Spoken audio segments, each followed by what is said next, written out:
What's going on, guys? This is Miasin. So a few days ago, the MARINCESS deck actually got some new support in the legendary Duelist of the Abyss or something like that. So the new Mako Tsunami cards, but most importantly, a new MARINCESS Link 3 monster and a new spell card that either allows you to revive back a MARINCESS monster from your graveyard or special summon a MARINCESS monster from your deck if you control the field spell. So the deck got way better because the Link 1 used to only really be able to search the field spell, which wasn't that great, but now you can actually special summon monsters from your deck, which is so good. Like, imagine if your Salamangreat Veilings could actually search a card better than Salamangreat Sanctuary. So today I will be showing you guys a lot of MARINCESS combos so you can understand this deck and pilot it to absolute perfection. But as always, before this video starts, make sure you like this video and subscribe to my channel. If this video can get 1,000 likes, I will be making a live stream on this deck. And also, on top of that, I will be making kind of like a road to winning a YCS series, or rather a NAWCQ with this deck, because it could actually be very interesting. This deck is probably the new Salamangreat, maybe better, and it can play the Brave Token engine as well as the Shark engine.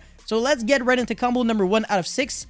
Assuming that you only have MARINCESS Blue Tang and you actually get unlucky with the Excavate 3 and then add a MARINCESS card, look at what you can do. So we're going to be making the Link 1 and then send the level 4 monster, the Spring Girl, with the on-summon effect of the Blue Tang, which is a Foolish Burial. And the Link 1 is going to be searching for your Dive, the new spell card that I actually just mentioned. So this is a Monster Reborn. So pretty nice play that you can do just with one single card. You're going to be making Splash Mage, and then obviously you're going to be whiffing with the Blue Tang. That's fine. The Blue Slug is going to be recycling back the Spring Girl, and now you're going to be going for Anemone, revive back the Splash Mage, and now make the Bubble Reef, recycle back the spell card with the Anemone, whatever. And then on your opponent's standby phase, this is very similar to Deco Talker Heat Soul. You basically just draw one card. So this is the worst case scenario, and you still go +3.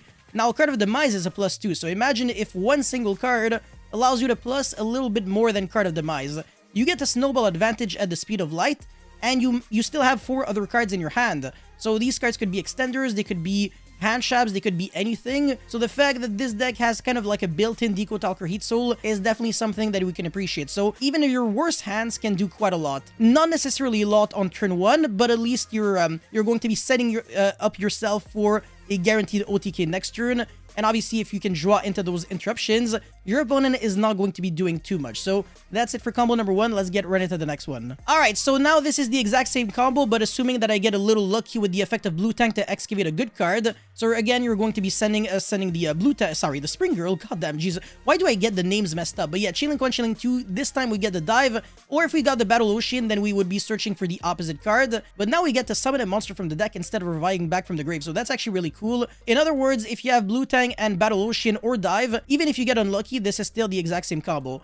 We're going to be sending the Sea Slug, or special summoning it rather, and then make the Anemone, revive back, and then make the Sea Slug, get back your Seahorse, and now make the Coral Triangle, which allows you to send a water monster from your hand in order to search basically MARINCESS Wave, because the other trap cards are ass. They're like really, really bad. So we're going to be pitching for the Blue Tang and then special summon the Seahorse. And then you have the Aqua Argonaut. So this is actually just 2 interruptions already, because you have a Spell or Trap negate on your opponent's turn only. Not negate on your own turn, but it's not the end of the world, because unless you're playing like going second or something, people are usually not really using like spells and traps on your own turn, except if people have like Nibiru and Imperm. But you know, at the end of the day, if you want to use 2 hand traps to cancel my board, whatever, people probably would have impermed before anyways, but you get to search a MARINCESS Wave, which is actually broken because it is a hand trap imperm that you can use when you control a Link 3 or higher MARINCESS monster from your hand.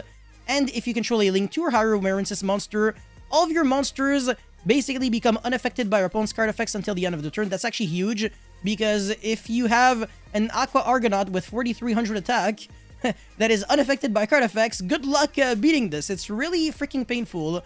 So the majority of the time when you're actually making the MARINCESS board, your monsters just can't really be outed. And that's one of the main things about this deck. It's like you're applying a lot of pressure, a lot of passive pressure, because your current monsters are still threatening to potentially do something next turn, because you know for a fact that they're not going to be going anywhere on your opponent's turn, unless they all die by battle, but that's very not likely because Aqua Argonaut forces your opponent's monster to only attack Aqua Argonaut while it's in the extra monster zone. And 4300 attack is no joke because of the massive boost thanks to Battle Ocean, granting it an extra 2k attack. So that's it for this combo. Let's get right into the third one. Alrighty, so this is where I start playing out random hands. So this time I have Aquamancer, Double Imperm, Seahorse, and Sleepy Maiden, which is a level 5 extender.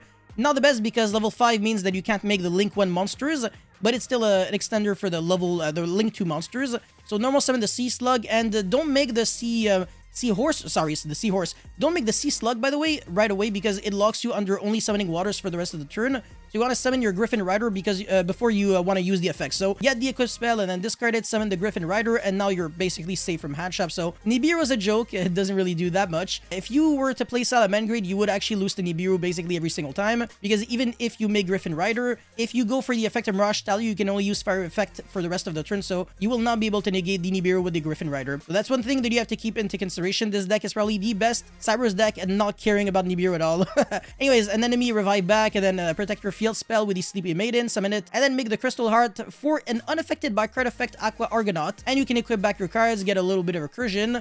So just like that, we have one spell and trap negate, one Omni negate, a bit of recursion because the enemy can recycle back a monster, well, any Marincess card from her graveyard to her hand. So even the Dive, the broken normal spell card that basically summons a monster from the deck, and of course, we still have our 2 other cards. So I recommend not equipping like the 3 Marincess monsters, even if you could, because you still need a bit of space for these Imperms. So that's it for this one. Very simple. Let's get right into the next combo. Alright, so this combo is definitely more complicated because I've Sided Mining, which can search basically a lot of cards. So I have so many options that it becomes really hard to play out, but don't worry, I think I managed to pretty much come up with the best play here. So we're going to be pitching the Sleepy Maiden to search the blue tank. It's the best starter, so you really always want to go for that one. Send the Pascalis. This card is very interesting, has a nice effect on the summon. And I'm going to get lucky with the Marincess Wave Excavate so I can add it to my hand. And then summon the Seahorse, make the Sea Angel, which is going to be searching for the Dive. And now I can use it to revive back the Pascalis. And on normal or special, I can summon a Marincess monster from my hand. Now I can make Bahamut Shark, summon the Toad. And now I can proceed into an enemy and then revive back the Marincess Wave. And I think you can already know where this is going. I can make the Coral Triangle and then pitch the monster that I recurred back with the enemy in order to get myself a second Marincess Wave. Make the Aqua Argonaut, and I didn't have the equip spell, so I didn't have the ability to get like Marincess cards equipped to my Marincess monsters. But I can actually do that thanks to the Graveyard Effect of Sleepy Maiden. So that's one of the rare situations where the Graveyard Effect really comes up. It's not just an extender. It really can do that. And again, getting back the enemy is really important because you get to recycle back any Marincess card from your graveyard to your hand when it is sent to the graveyard. So it's always a good card to have, even in the spell and trap zone. So if your opponent goes Duster, you're still, you know, generating a free +1. And when you negate a spell or trap with the Aqua Argonaut, you're negating while also special summoning back your monsters that are being equipped. So again, even more pressure. And that Toad is an Omni negate that cannot even be jumped over. So very, very terrifying. And of course, we have the Imperm, 2 waves, and a hand trap. So that's it for this one. Let's get right into the next one. Alright, so I think everybody can understand how ridiculously broken this hand is. You can do so much. So I have the Aquamancer, Spring Girl, Blue Tank, Battle Ocean, and Triple Tactic Talons. I could get a hand trap and not really care because I can look at my opponent's hand, make him lose another card. And at this point, I don't even think a single hand trap is enough. Like, you need 3 hand traps because I'm always making you lose another one. So it's just way too much pressure. The Griffin makes it so it really doesn't matter what my opponent has. So yeah, activate the Battle Ocean and then go for the Sea Angel. Chainlink 1, Chainlink 2. Am I gonna get lucky here? I am, but it doesn't really matter too much because I was gonna search the Dive anyways. This only searches spells. Not even spells and traps, just spells. So yeah, summon the Pascalis from my deck and then summon the Spring Girl that way. Make the Bahamut Shark, summon the Toad. And now I'm going to be making the Anemone revive back a Marincess level 4 or lower monster so I can make the Seahorse. Is that Seahorse or freaking Blue Slug? Oh my, it's not even Sea Slug or something. I'm so stupid. The names are so... It's not my fault, okay? Anyways, Aqua Argonaut recycled back a lot of cards. Goddamn. So yeah, freaking 5 cards in my spell and trap zone. Again, recursion. This is unaffected by freaking card effects while I have the field spell on the field. And Omni negate, the Toad, and hand traps can... yes, basically. Hand traps are very cute. That's a nice deck you got there. I do agree, though, that Dark Ruler would be nice in this situation because I don't have hand traps and I don't have the Marincess Wave. But if I did have the wave, I would be freaking chilling. But even under Dark Ruler, my Aqua Argonaut is still an Omni Negate because it is unaffected by card effects. So I still have one negate through Dark Ruler, which is not too bad. That's it for this one. Let's get right into the 6th and final combo. If you stayed all the way until the end, make sure you like this video and subscribe to my channel. Thank you so much. I really appreciate you. And now let's proceed. So Spring Girl, Abyss Shark this time, so not even the Brave Token engine. Drillman Logbird, Marincess Dive, and Silent Mining. Every hand with like Silent Mining always forces you to use your brain. Oh my, I hate doing that. Oh my, I just want free Winsbird Nod. But yeah, I'm gonna pitch the Drillman Logbird because I'm going first. I don't really think I need it. Send the Seahorse. Oh my god. I hope I got it right. And then Excavate. Am I good at the game? I'm really bad at the game, unfortunately. So I win there. But it's all good because I can still play the game very well. Search the Battle Ocean because having both Battle Ocean and Dive is just absolutely freaking fantastic, man. Summoning the Pascalis from the deck.